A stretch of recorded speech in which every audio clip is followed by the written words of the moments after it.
Hello, this is SKB and you are watching Mahindra English. Students, तो आज मैं start करने जा रहा हूँ आपके मॉडल्स का बचा हुआ शेष भाग।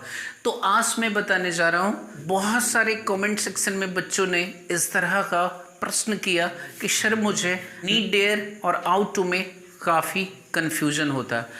आज मैं आपके कन्फ्यूज़न और डाउट्स को क्लियर करने जा रहा हूँ। ज़रा सा ध्यान देंगे मेरे बच्चे।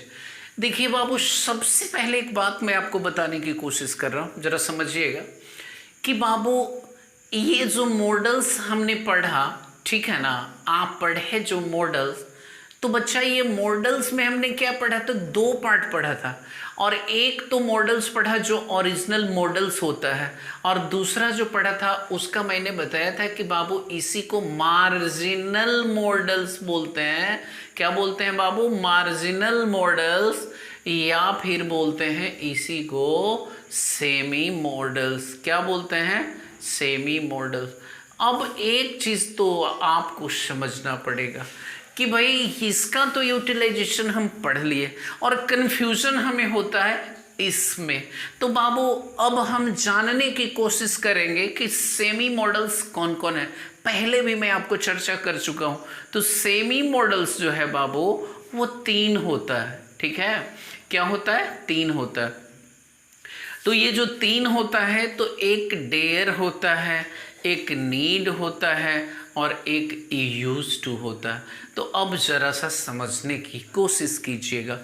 आखिर कैसे समझेंगे भाई कि नीड, डेयर और यूज टू हमारा जो है वो मेन वर्ब का काम कर रहा है और फिर एक्सुलरी वर्ब का काम कर रहा है। तो एक बात आप समझ लीजिए कि बाबू इसको कहते हैं सेमी मॉडल्स है बाबू, कि जो वर्ब हम दोनों फॉर्म में प्रयोग कर सकते हैं, जो वर्ब दोनों फॉर्म में प्रयोग कर सकते हैं। यानी हम इसको मेन वर्ब के रूप में भी यूज करेंगे और एक्सुलरी वर्ब के रूप में यूज करेंगे। तो देखिए ये जो आप देखे थे पहले कि मे था, मे से लेकर के आउट टू तक था, ये केवल हम इसको यूज कर रहे थे एक्सुलरी वर्ब के रूप में। लेकिन जब हम ये तीनों की बात कर रहे हैं, डेयर की बात कर रहे हैं, नीड की बात कर रहे हैं, यूज टू की बात कर रहे हैं, तो ये तीनों का हम प्रयोग करेंगे सेमी मॉडल्स के रूप में। क्यों? क्योंकि ये एक्सुलरी वर्ब भी है, आई मीन मॉडल्स का पार्ट भी है और मेन वर्ब भी है। तो आप पहचान जान लीजिए। देखिए बाबू, जिस वर्ब का V1, V2, V3, V4 और V5 बनेगा तो आप समझ सकते हैं कि वो मेन वर्ब होगा। ये आइडेंटिफिकेशन है। जैसे मैंने लिखा यहाँ पे डेयर, मान लीजिए, तो V2 में हम यहाँ पे लिखेंगे डेयर्ड और V3 में भी हम यहाँ पे लिखेंगे डेयर्ड, और बाबू यहाँ पे लिखेंगे डेयरिंग और यहाँ पे लिखेंगे डेयर्स। अब एक चीज़ तो है कि जब हम नीड का प्रयोग करेंगे तो जस्ट इसी तरीके से, यूज़ का प्रयोग करेंगे तो इसी तरह, क्योंकि यूज़ है, यूज्ड है, यूज्ड है, यूजिंग है और यूसेस है। अब हम इस तरीके से प्रयोग करेंगे, यूज़ पहले लिखेंगे फिर यूज्ड कर देंगे, यूज्ड कर देंगे, यूजिंग, यूज। अब हम ये बात बता रहे हैं कि भाई ये तो हमारा जो प्रयोग हो रहा है दोनों सेंस में हो रहा है। क्यों? क्योंकि यहाँ पे तो हमने इसका प्रयोग किया मेन वर्ब के रूप में, और कहीं पे और जो प्रयोग करेंगे वो एक्सुलरी वर्ब के रूप में, जो मॉडल्स के रूप में होता है। तो अब जो है इसके स्क्रीनशॉट ले लीजिएगा, आप लिख लीजिएगा, मैं आपको कुछ समझाने जा रहा हूँ। बाबू कैसे समझेंगे कि ये मेन वर्ब है और कैसे समझेंगे कि बाबू ये मॉडल एक्सुलरी वर्ब है। तो अब हम मेन वर्ब और मॉडल एक्सुलरी वर्ब में अर्थ समझाने के लिए मैं आपको कुछ एग्जाम्पल देके प्रूफ करने जा रहा हूँ। देखिए बाबू, मैंने यहाँ पे ऐसे लिखा डेयर, ठीक है, और जब डेयर लिखे तो ये बात बताइए कि जब हम सब्जेक्ट प्लस मॉडल वर्ब लिखते हैं तो उसके बाद V1 प्लस ऑब्जेक्ट या जो भी आगे अदर वर्ड वगैरह कुछ भी हो उसको यूज करते हैं। तो भैया ये सब्जेक्ट हो गया, यहाँ पे मॉडल वर्ब हो गया, ये V1 हो गया, ये ऑब्जेक्ट हो गया। तो जब सब्जेक्ट मॉडल वर्ब हो गया तो इसका मतलब है कि डेयर भी हमारा मॉडल वर्ब है। सिंपल सी बात है, एक्सुलरी वर्ब है। लेकिन जब ये है तो क्या मैंने आपको ये बात बताया है कि मॉडल एक्सुलरी वर्ब अपने साथ बेयर इन्फिनिटिव लेता है? अब जब मॉडल वर्ब का ये काम कर रहा है तो देखिए, तो V1 अकेला है कि नहीं? V1 के साथ टू तो कहीं पे यूज नहीं किया गया है। तो मेरे बाबू ये चीज समझने वाली बात है कि इसको जो मैं यूज कर रहा हूं मॉडल एक्सुलरी वर्ब के रूप में यूज कर रहा हूं।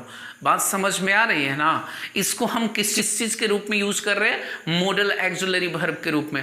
अब मान लीजिए कि हमारा यहाँ सब्जेक्ट है और हमको मन किया कि नहीं यहाँ पे हम नीड कर लेते हैं और फिर यहाँ पे V1। तो जरा देखिए तो ये V1 फिर बेयर इन्फिनेटिव है कि नहीं?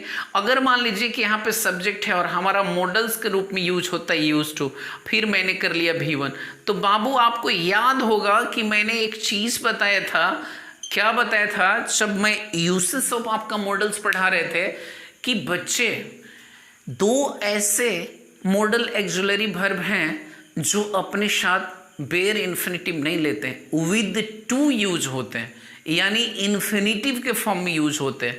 तो भैया एक तो है यूज टू और दूसरा जो मैंने मॉडल एक्सुलरी वर्ब में बताया उसका नाम है आउट टू।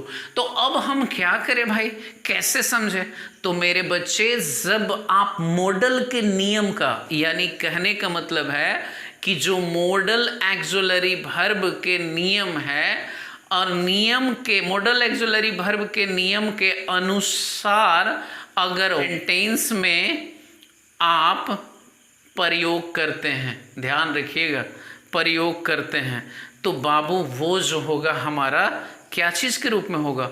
एक्सुलरी वर्ब के रूप में होगा, क्योंकि मॉडल भी एक्सुलरी वर्ब का ही पार्ट है। फिर से मेरे बाबू समझने की कोशिश कीजिए कि subject modal verb V1 plus object. अब जरा ऊपर में चले, अगर मान लीजिए कि मैं यहाँ पे कैन लिखता तो क्या यहाँ subject plus can plus V1 plus object नहीं होता? मान लीजिए कि यहाँ पे हम कुड लिखते तो subject plus could plus V1 plus object नहीं होता? मान लीजिए कि हम यहाँ पे सेल लिखते subject plus shall plus V1 plus object नहीं होता? यानी ओवरऑल हम कह रहे हैं कि जो मेरे पास 13 मॉडल्स हैं सबको हम एक्सुलरी वर्ब में यूज कर सकते हैं, लेकिन उसके अलावा 3 ऐसे हैं जिसको मार्जिनल मॉडल्स या सेमी मॉडल्स के नाम से जानते हैं, उसको हम मेन वर्ब के रूप में भी यूज करते हैं। तो अब जानते हैं कि मेन वर्ब के रूप में कैसे यूज करते हैं। तो बाबू मेन वर्ब के रूप में जब यूज करने का तरीका यही है कि जब हम, नोट में आप लिख लीजिएगा कि जब हम, ठीक है, टेंस के रूल को, यानी टेंस के रूल्स को फॉलो करते हैं। क्या करते हैं मेरे बाबू? टेंस के रूल्स को फॉलो करते हैं।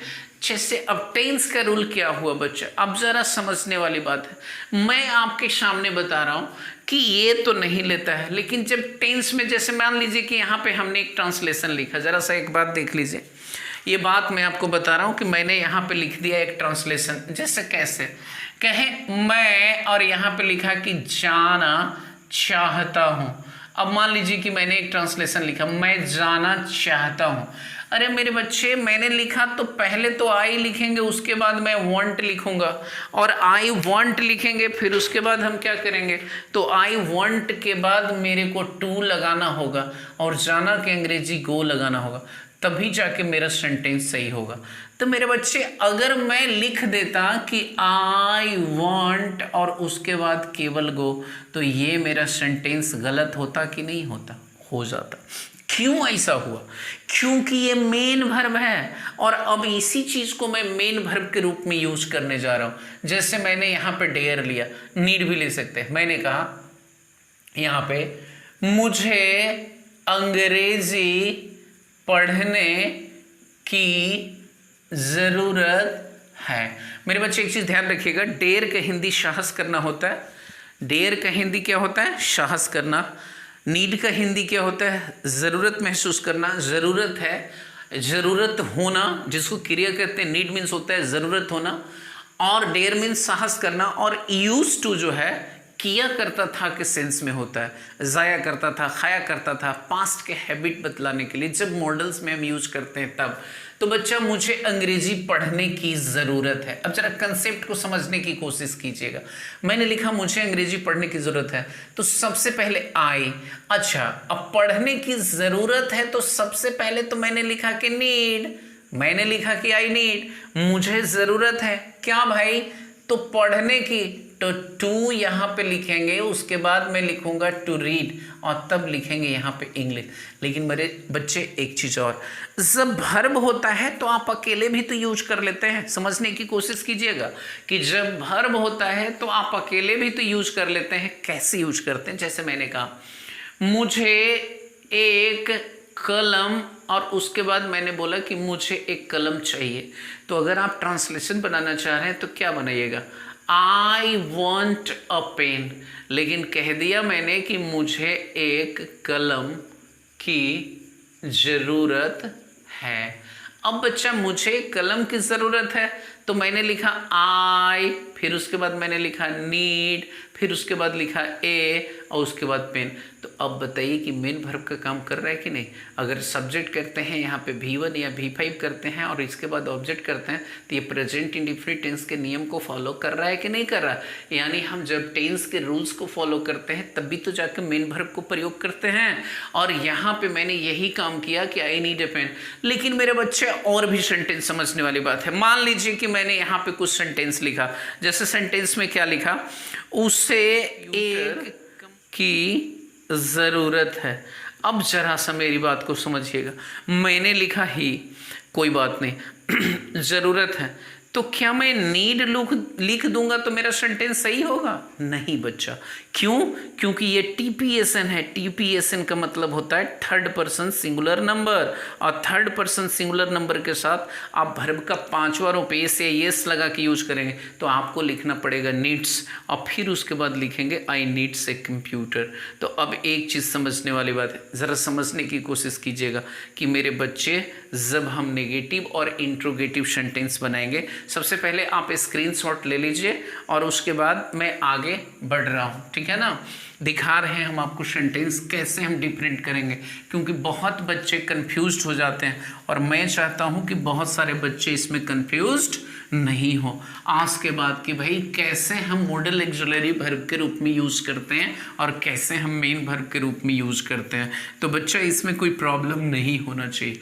तो अब जो है ज़रा सा समझिएगा, जैसे मैंने लिखा तो बाबू मैंने यहाँ पे क्या लिखा कि आई, ठीक है ना, नीड और टू, उसके बाद लिखा लर्न, इसके बाद इंग्लिश।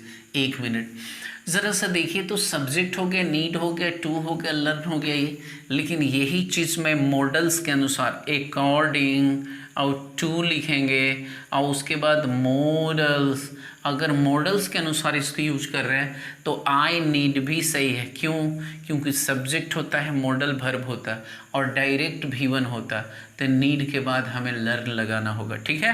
क्यों? क्योंकि पैटर्न को समझने की कोशिश कीजिएगा और ये होता है, ठीक है ना? तो यहाँ पे जब ऑब्जेक्ट लिखेंगे तो यहाँ पे लिखेंगे लर्न इंग्लिश। लेकिन मेरे बच्चे जब इसमें तो ये प्रेजेंट इंडेफिनिट टेंस को शो कर रहा है आई, अब इसके अनुसार प्रेजेंट इंडेफिनिट टेंस में आई के साथ हमें डू नॉट का प्रयोग करना होगा। आई डू नॉट, फिर उसके बाद क्या लिखेंगे? नीड, तब क्या लिखेंगे? To learn English. और बच्चा अगर इसमें लिखेंगे तो ज़रा सा देख लीजिए, नेगेटिव सेंटेंस बना रहे हैं, ठीक है ना? नेगेटिव सेंटेंस बनाएंगे, फिर मैं लिखूंगा आई और इसमें नीड लगाते हैं, फिर नोट लगाते हैं, नीड नोट, फिर उसके बाद मैं लर्न लिखूंगा, फिर इंग्लिश। जानते हैं बच्चा क्यों?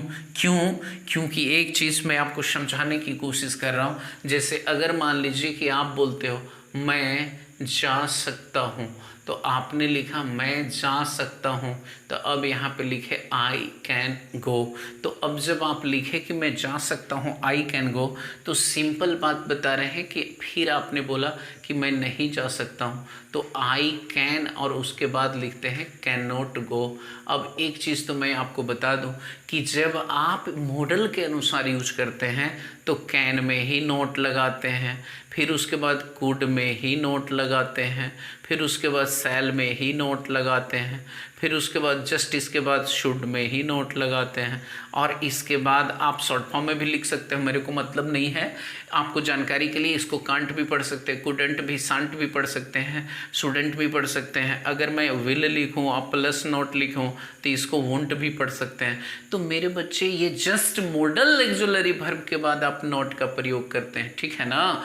लेकिन टेंस के अनुसार ऐसा नहीं होता है। जस्ट हम वही तीन वर्ड जो सेमी मॉडल्स का है उसके बारे में बात कर रहे हैं। तो अगर इसके अनुसार करेंगे तो प्रेजेंट इंडेफिनिट आप किस तरीके से यूज कर रहे हैं, तो ज़रा सा देखिए मैंने क्या लिखा कि भाई मुझे अंग्रेजी सीखने की ज़रूरत नहीं है। अब देखिए इसमें क्या मैं अगर बोलूँ, ठीक है ना, क्या तुम तैर सकते हो, तो कैन को पहले लगाते हो, उसके बाद बोल सकते हो कैन यू स्विम, क्या आप तैर सकते हो। अब ये जो है क्या आप तैर सकते हो, कैन यू स्विम, और इसमें अगर मैं ये बात बोलूँ तो नीड अगर मॉडल एक्जुलरी वर्ब के अनुसार तो मुझे यहाँ पे नीड लाना होगा। अब फिर उसके बाद नीड आए और तब लिखना होगा लर्न, तब लिखेंगे यहाँ पे इंग्लिश और साइन ऑफ इंट्रोगेशन।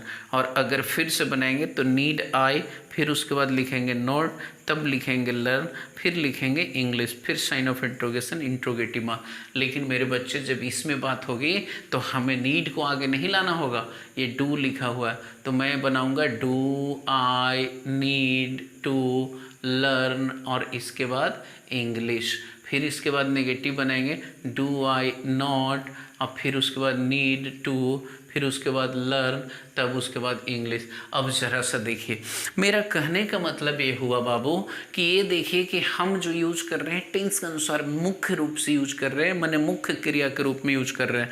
और यहाँ पे मॉडल्स का भी फॉर्मेट बताया कि भाई मॉडल्स में जब यूज करेंगे तो कैन के साथ ही नोट लगा देंगे, कुड के साथ ही नोट लगा देंगे।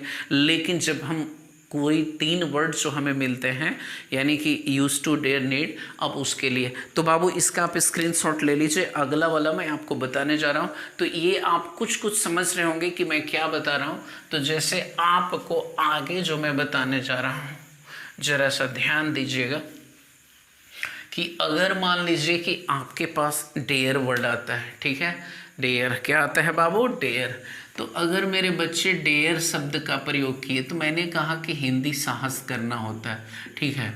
अब देखिए यहाँ पे क्या है कि अगर डेयर कहते हैं, हाँ मैं अंग्रेजी बोलने की साहस करता हूँ, तो देखिए यहाँ पे सब्जेक्ट हो गया मॉडल वर्ब, तो हम सीधे सीधे डेयर लिख दिए। और उसके बाद अगर स्पीक लिखना है तो मैं सीधे लिख दिया कि आई डेयर स्पीक। और उसके बाद ठीक है ना, मैं अंग्रेजी बोलने की साहस करता हूँ तो आई डेयर स्पीक इंग्लिश।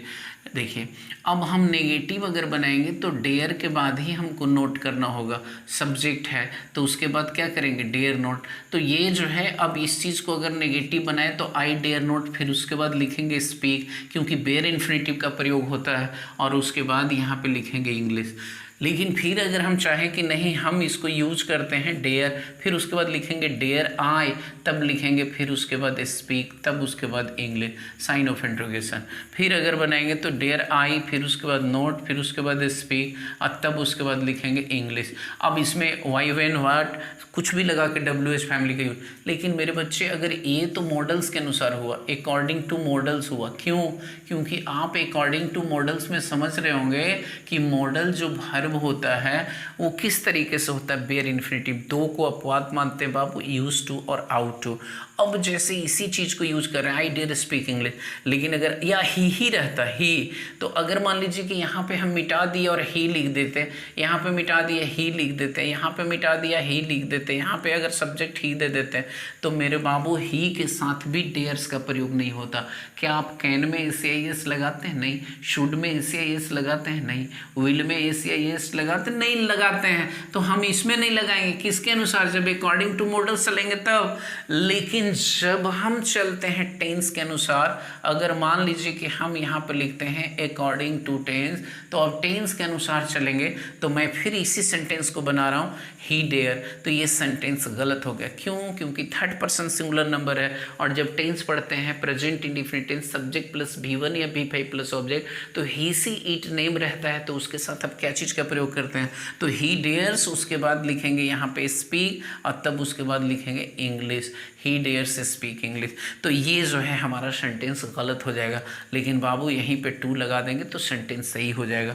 अगर नेगेटिव लिखेंगे और अगर यहाँ पे लिखेंगे कि डेयर्स, उसके बाद लगाएंगे क्या भाई, not, dares not ought to speak English, तो मेरा फिर सेंटेंस गलत हो जाएगा। ठीक है, हमको क्या करना होगा बाबू, तो सिंपल सी बात है कि ही डेयर्स लिखे हुए हैं, तो अब हमको बोलना होगा क्या टेंस के अनुसार डज नॉट का प्रयोग करना होगा और उसके बाद V1 प्रयोग होता है। अब he does not dare to speak English, he के अनुसार डज का प्रयोग किया।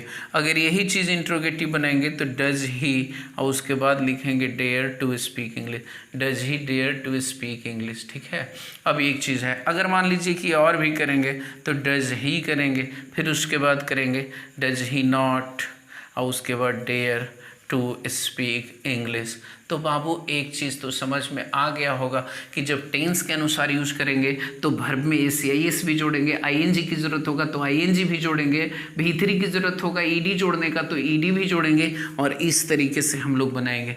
अब जैसे मान लीजिए आप किसी भी टेंस में इसको बना सकते हैं, कोई प्रॉब्लम नहीं है। अब चलते हैं, मान लीजिए कि आपके सामने मैंने लिखा यूज टू। ठीक है, तो यूज टू क्या है बाबू? ये तो वर्ब का दूसरा रूप है, यानी यूज का भी2 जो होता है यूज्ड होता है। मैंने बोला वह टहला और यहाँ पे करता था, ठीक है ना, या वह ऐसे हमने लिखा कि वह सुबह में, ठीक है, सुबह में टहला करता था। तो बाबू वह सुबह में टहला करता था तो क्या करें? तो सिंपल सी बात है, ही हो गया और उसके बाद यूज्ड हो गया, फिर टू हो गया, वॉक हो गया इन द मॉर्निंग। तो एक चीज़ तो हम आपको बता दें कि पॉजिटिव सेंटेंस में जब बनाएंगे यानी अफर्मेटिव में तो हमें पता नहीं चल पाएगा, लेकिन जब हम नेगेटिव इंट्रोगेटिव बनाएंगे तो पता चलेगा। कैसे? तो अब चलिए ठीक है, देखते हैं। ही लिखा, यूज्ड लिखे, तो अब हमको यूज्ड में नोट जोड़ना होगा। क्यों बाबू?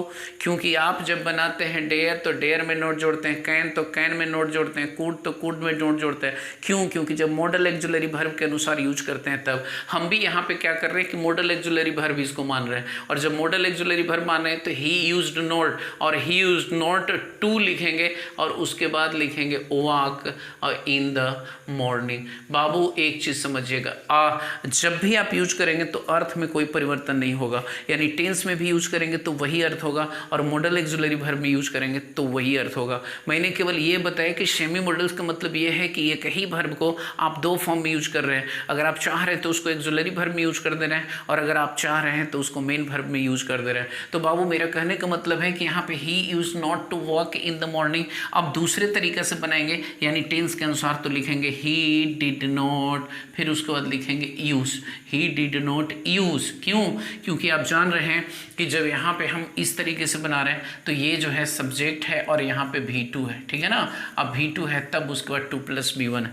एक बात आप समझने की कोशिश कीजिएगा, तो यहाँ तो हमारा पास्ट इंडिफिनिट टेंस हो गया, तो ही डिड नॉट यूज लिखेंगे। क्यों? क्योंकि डिड नॉट, कहीं भी देखे होंगे कि प्रेजेंट इंडिफिनिट टेंस में डिड नॉट के बाद, डज नॉट के बाद या डोंट के बाद हम लोग वर्ब का पहला रूप यूज करते हैं। तो मैंने भी डिड नॉट के बाद यूज किया, फिर टू लिखेंगे, फिर वॉक लिखेंगे और इन द मॉर्निंग लिखेंगे। तो बच्चा आपको समझ में ये बात आनी चाहिए कि देख रहे हैं ना कि जब हम मॉडल एक्जुलरी वर्ब के अनुसार यूज कर रहे हैं तो जो मॉडल्स का वर्ड है अगर उसको मानते हैं कि मॉडल्स का वर्ड है तो मॉडल के रूल्स को फॉलो करते हैं। लेकिन जब हम मॉडल्स नहीं मान के मेन वर्ब का अगर हम यूज करते हैं तो मेन वर्ब के रूप में जब यूज करते हैं तो हमें टेंस के रूल को फॉलो करता है। अगर प्रेजेंट इंडिफिनिट टेंस है तो डू नॉट, डज नॉट, अगर पास्ट इंडिफिनिट टेंस है तो डिड नॉट, अगर मान लीजिए प्रेजेंट कंटिन्यूअस टेंस है, ठीक है, तो वहाँ पे हम लोग यूज करेंगे क्या बाबू आईएनजी का। जैसे मैंने बोला आप साहस कर रहे हैं तो आप कह रहे हैं कि आप नदी में कूदने का साहस कर रहे हैं,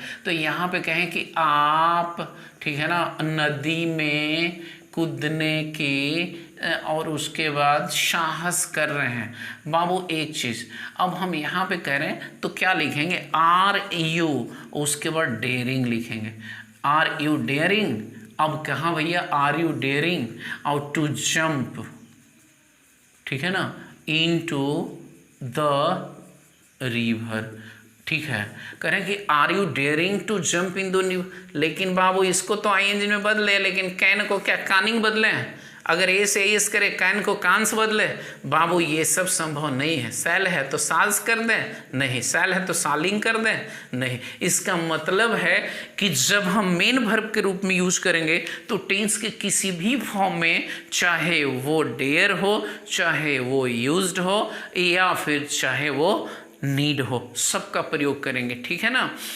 और एक चीज ध्यान रखना है बाबू कि जब भी हम प्रयोग करेंगे तो डिफरेंट देख लीजिएगा कि मॉडल एक्सुलरी वर्ब के रूप में यूज किया गया है या फिर मेन वर्ब के रूप में यूज किया गया है। और जब मॉडल एक्सुलरी वर्ब के रूप में यूज किया जाएगा तो आप समझ लीजिएगा कि उसमें 2 वर्ड छोड़ दीजिएगा, यानी यूज टू और आउट टू, जिसमें आपको पॉजिटिव सेंटेंस में पता नहीं चलेगा, ठीक है। लेकिन अगर बाद में अगर जब देखेंगे टेंस के अनुसार तो पता चलेगा। तो भाई आउट टू तक में हो गया might, can, could, shall, should, will, would, must, ought to, ये तो ओरिजिनल मॉडल से, तो इसको तो हम ले ही नहीं जाएंगे वर्ब के फॉर्म में। क्यों? क्योंकि V2, V3, V4, V5 इसका बन ही नहीं सकता। लेकिन जब वो मेन वर्ब होगा तो भाई V1, V2, V3, V4, V5 भी होगा। अब ये भी पहचान बता चुके कि कैसे होगा। तो नीड होगा तो नीडेड होगा, तो नीडेड होगा तो नीडिंग होगा, नीड्स होगा।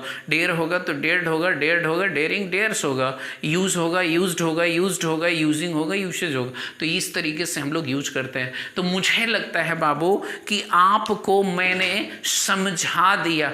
क्या समझा दिया? और ये बहुत ही अच्छे तरीके से आपको समझ में आ गया होगा कि भाई डेयर, नीड, यूज टू को कैसे हम सेमी मॉडल्स कहते हैं और सेमी मॉडल्स कहने के पीछे क्या कारण है। तो सेमी मॉडल्स कहने के पीछे केवल एक ही कारण है कि बाबू ये दोनों फॉर्म में यूज किया जाता है, मेन वर्ब के रूप में भी, एक्सुलरी। लेकिन जब यूज करते हैं तो सेंटेंस में उसका अर्थ परिवर्तन नहीं होता है। जो हम मॉडल्स में उसका अर्थ जानेंगे वही मेन वर्ब में जानेंगे। जैसे मैंने लिखा, क्या लिखा कि ही डेयर स्पीक इंग्लिश, वो अंग्रेजी बोलने की साहस करता है, ये मॉडल्स के अनुसार। लेकिन ही डेयर्स टू स्पीक इंग्लिश, वो अंग्रेजी बोलने की साहस करता है। किसके अनुसार? यानी कि आपका मेन वर्ब के अनुसार। तो मेन वर्ब हमेशा टेंस के रूल्स को फॉलो करता है। जो टेंस का रूल्स होगा, जो वर्ब में यूज किया जाता है कि प्रेजेंट, पास्ट, फ्यूचर, जो भी हो, जिस तरह का रूल हो उस तरीके से। और ये यूज टू मैंने बताया कि वो सुबह में टहला करता था, तो ये समझ ली पास्ट एक्शन को दर्शाता है कि सुबह में टहला करता था,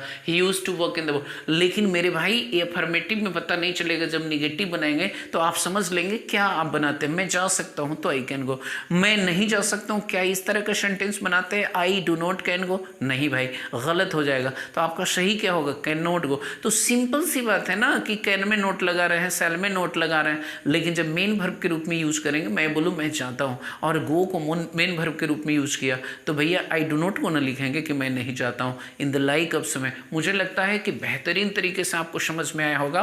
बाबू वीडियो को लाइक कर दीजिए, वीडियो को जितना ज़्यादा हो सके अपने दोस्तों के बीच में शेयर कीजिए ताकि हर एक भाई बहन तक मेरी मैसेज पहुंच सके। चैनल पर पहली बार है तो प्लीज़ चैनल को सब्सक्राइब कर दीजिए और बेल आइकन को प्रेस करना ना भूलिए।